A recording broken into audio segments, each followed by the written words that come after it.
എന്തിനാണ് കിടന്ന് ബഹളം ഉണ്ടാക്കണത്? അച്ഛൻ കിടന്ന് ഉറങ്ങണ കണ്ടില്ലേ?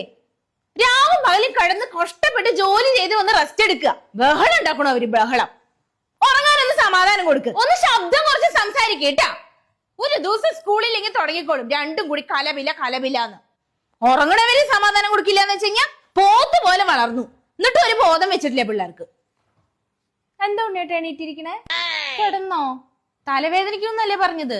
നന്നായിട്ട് ഒന്ന് ഉറങ്ങിയാ ശരിയാവും. ഇനി ബഹളം ഉണ്ടാക്കും നിങ്ങളിവിടെ.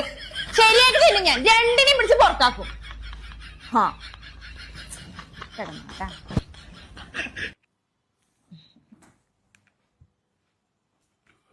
ബഹളം വെക്കണവര് ബഹളം. എന്ത് ബഹളം ഇത്? മനുഷ്യന്മാർക്ക് ഒരു സ്വൈര്യം കൊടുക്കാണ്ടേ? അല്ല പിന്നെ രണ്ട് പിള്ളേരും കൂടിയിട്ടുണ്ടല്ലോ. അവിടെ എവിടെയെങ്കിലും പോയിരിക്കണം. അവിടുന്ന് ഇവിടെ അപ്പുറത്തെ റൂമിൽ പോയിരിക്കും.